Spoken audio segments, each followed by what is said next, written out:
Today, we're cutting straight to the core of jobs to be done. Forget the history and theory. This lesson is all about actionable principles that will help you drive innovation and create meaningful solutions for your customers. Let's dive in. Principle one is foundational. People don't buy products or services because they're cool or trendy. They buy them to accomplish something, a specific goal or objective we call a job. Here's an example. Surgeons aren't buying surgical tools because they love shiny gadgets. They buy them to mend a rotator cuff. That's the job. And when we focus on the job, we understand the real value we're providing. Next, jobs aren't just about functionality. They're tied to emotions and social dynamics. Take parents teaching life lessons to their kids. Functionally, they want their kids to learn. Emotionally, they want to feel like good parents. And socially, they want to be respected by their peers. Understanding these dimensions helps you create products that resonate on all levels. Here's the beauty of jobs to be done. Jobs don't change.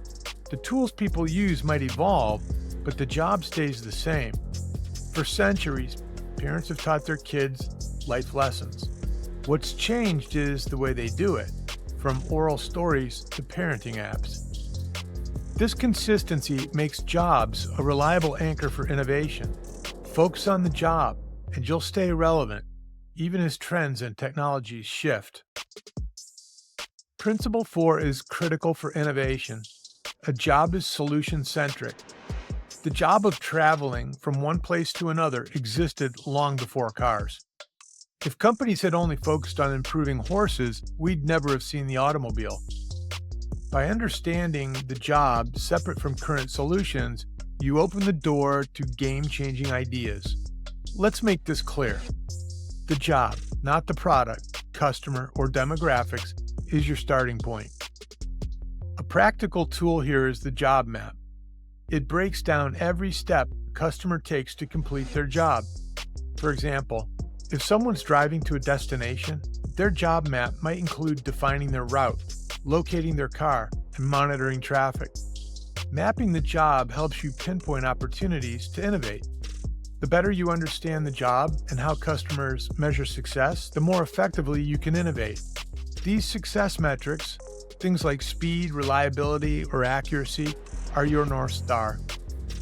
When you identify unmet needs within a job, you unlock opportunities to deliver value that competitors might overlook. Principle 7 is all about performance. Customers are loyal to outcomes, not to brands. They'll switch to a product that helps them get their job done faster, cheaper, or better. The takeaway? Focus on making the job more efficient and effective, and you'll win customer loyalty. Customers don't want to cobble together multiple tools to complete a job. They want one platform that does it all. Think about Nespresso. It doesn't just brew coffee. It simplifies the entire job of making a hot beverage, all in one system. Strive to offer holistic solutions, and you'll stand out in the market. When you define customer needs as measurable success metrics, innovation becomes predictable.